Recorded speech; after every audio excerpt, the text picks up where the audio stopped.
Okay. That's recording. That's recording. We are in business. Ba ba da bum bum bum. You know what?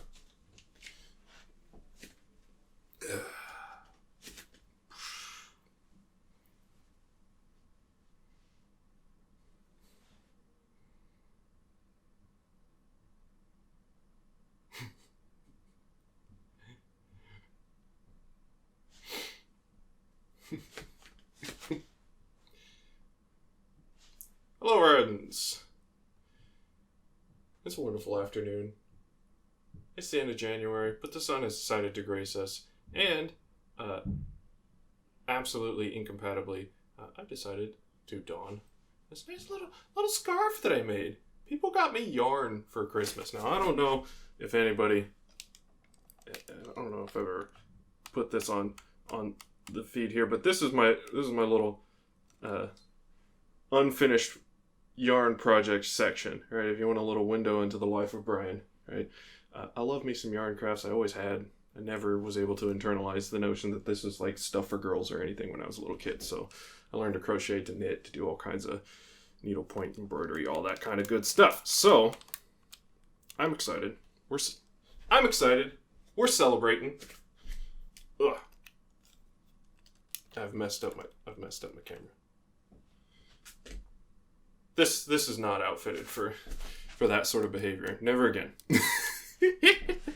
Okay, it's good. Hold on. Yeah. Okay, we're back.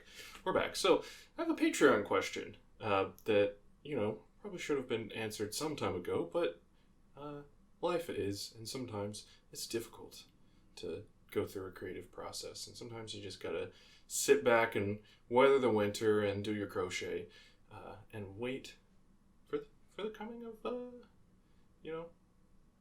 change of seasons. So the question is,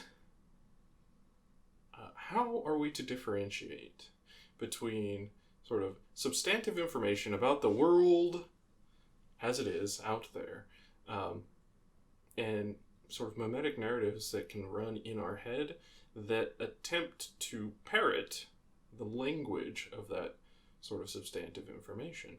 So sometimes, just by happenstance, you'll end up with some meme firing off verbal information that is syntactically valid, but semantically void. So it's not about anything per se, but it's using all of the relevant words in the correct ways to try to capture your attention and route it into some process that ultimately probably ends in being bloody miserable. How can we differentiate this from the sort of innate information generating faculties that are firing off in our brain and are providing us with the information we need to be happy human beings? I'm losing it here. And that's a great question. And it's a hard question. It's really one of the main focuses of practice as you begin to delve deeper. And the primary way that one goes about distinguishing that is by developing one's faculty for understanding how the mind is proceeding, how the sort of events of your experience are unfolding to such an extent that you begin to develop a sense of direction within your cognitive environment, which is to say that when you become practiced enough, you develop a sense of mind. And this is one of those things that you'll actually encounter a lot in sort of, the ancient texts and whatnot. So if you read Buddhist psychology, Buddhist psychology has sort of the 5 senses that we're presented with, plus a 6th sense, which is mind. And that sort of, I found that jarring when I first started reading this. What do you mean, a sense of mind? A sense of mind? What the heck could that mean? But it really is in the same way that you have a sense of, say, proprioception, which is the sense of your body's position in space, right? So that I can put my hand behind my head and close my eyes, and I can feel that my hand's behind my head, even though I no longer have any visual indication of that. I suppose I felt like I needed to close my eyes right there because I can see it on the camera's readout, but I suppose in normal life I wouldn't have any visual indication of that anyway. Never mind. That is proprioception, the ability to sense where your body is in space, and it's actually incredibly important to navigating your daily life, even though probably most of us don't really have a sense of that. You can with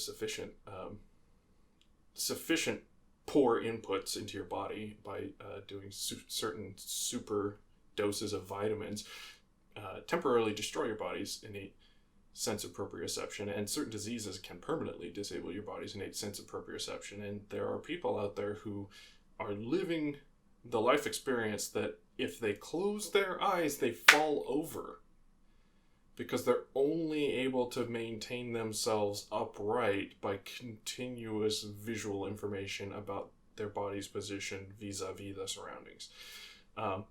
So that sense of proprioception, right, is your body being able to integrate all of the different sensory streams coming in from sort of your tactile sense to say, okay, these parts of the body are all in these relative positions, and we have this information from the inner ear about where we are vis-a-vis our local gravitational field, so we can unconsciously sort out minor corrections that we need to make to stay erect and up, and we can know things about what our hand is doing behind our head. So in that same way that your body can integrate all of these pieces of information coming in from tactile sensations around your body into a sense of your position within a three-dimensional space, you develop the ability to orient within the mind as you get better and better and better at simply attending to how it unfolds. And you eventually can tell where an idea is coming from. If you hear some sentence in your head, it may be that that is coming from your innate intelligence, which has synthesized information coming at you from life into a piece of information that you need to hear. This is what you need to be a happy human being. That's one possible source. But it could also just be an amalgam of whatever mimetic nonsense has been coming at you from the world that happens to have landed on a semantically valid configuration that is the sort of thing that will arrest your attention. That's another possibility. The latter possibility, that it's all mimetic nonsense, is far more likely when you actually dive into what's going on in your mind than the former possibility. Usually the good information doesn't come from most people verbally, although it can. When it does, it generally tends not to be quite as loud or brash as the mimetic information, because it's not designed to grab your attention. It's designed to get you the information that you need. But two equally loud, equally brash, identical pieces of verbal cognition can nevertheless be qualitatively felt as very, very different in a manner that indicates their origin if you develop the faculty of attending to the processes of your mind to a certain degree. You can almost think of it as metadata on that information. Where it comes from is actually deeply embedded in the information as it presents to your conscious mind, if you are able to detect those sort of the subtle distinctions there. And that takes a tremendous amount of training. And in large part, it takes opening up the space to have the experience of getting high quality information from your innate intelligence routinely. And so, of course, that's something to look for in meditation practice. It's not going to come every time. especially if you're a beginner, but as an intermediate practitioner, you're going to start having a more steady experience of asking for questions and getting good answers, or simply sitting with a challenge and having the information that you need arise, and understanding how that feels qualitatively different from the other ways that information pop up in your mind is sort of the key to making that differentiation. Because anything that you can think can be generated by some mimetic process. There are some actually fascinatingly sophisticated sort of narrative generating processes that tend to unfold in the mind, entirely meme driven. So if you have a good idea, chances are it will be parroted down the line. If you've heard something from someone else that is good for you, takes care of you, gives you, a piece of information that you really needed, chances are then variations on that theme will be played out in ways that direct you actually away from the valuable component of it and towards some further process of immiseration.